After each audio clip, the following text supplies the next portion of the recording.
Gönlüm düştü bir ataşa, deli dolu bir sevdaya. Gitsi kaldım bir başıma, bu da gelir bu da geçer vay. İflah olmaz dert olsa da, yaralarım kanasa da, gece gündüz sızlasa da, bu da gelir bu da geçer. Deli gönlüm sus ağlama, bu da gelir bu da geçer ay. Ne beter günler görmüşüm, sürüm sürüm sürülmüşüm. Ha yaşamış ha ölmüşüm, bu da gelir bu da geçer. Deli gönlüm sus ağlama, bu da gelir bu da geçer.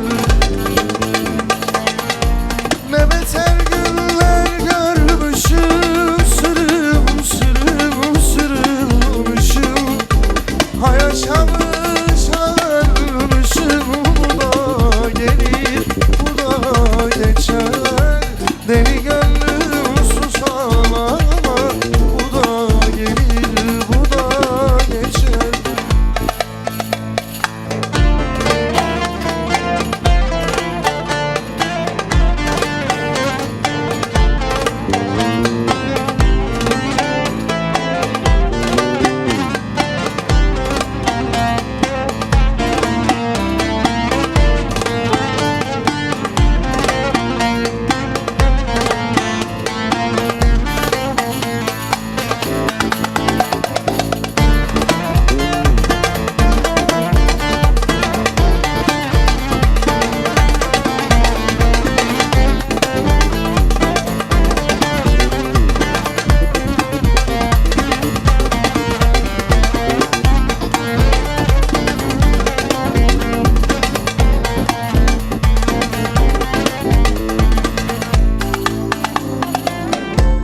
O yar bana dönmeyecek, gözyaşımı silmeyecek.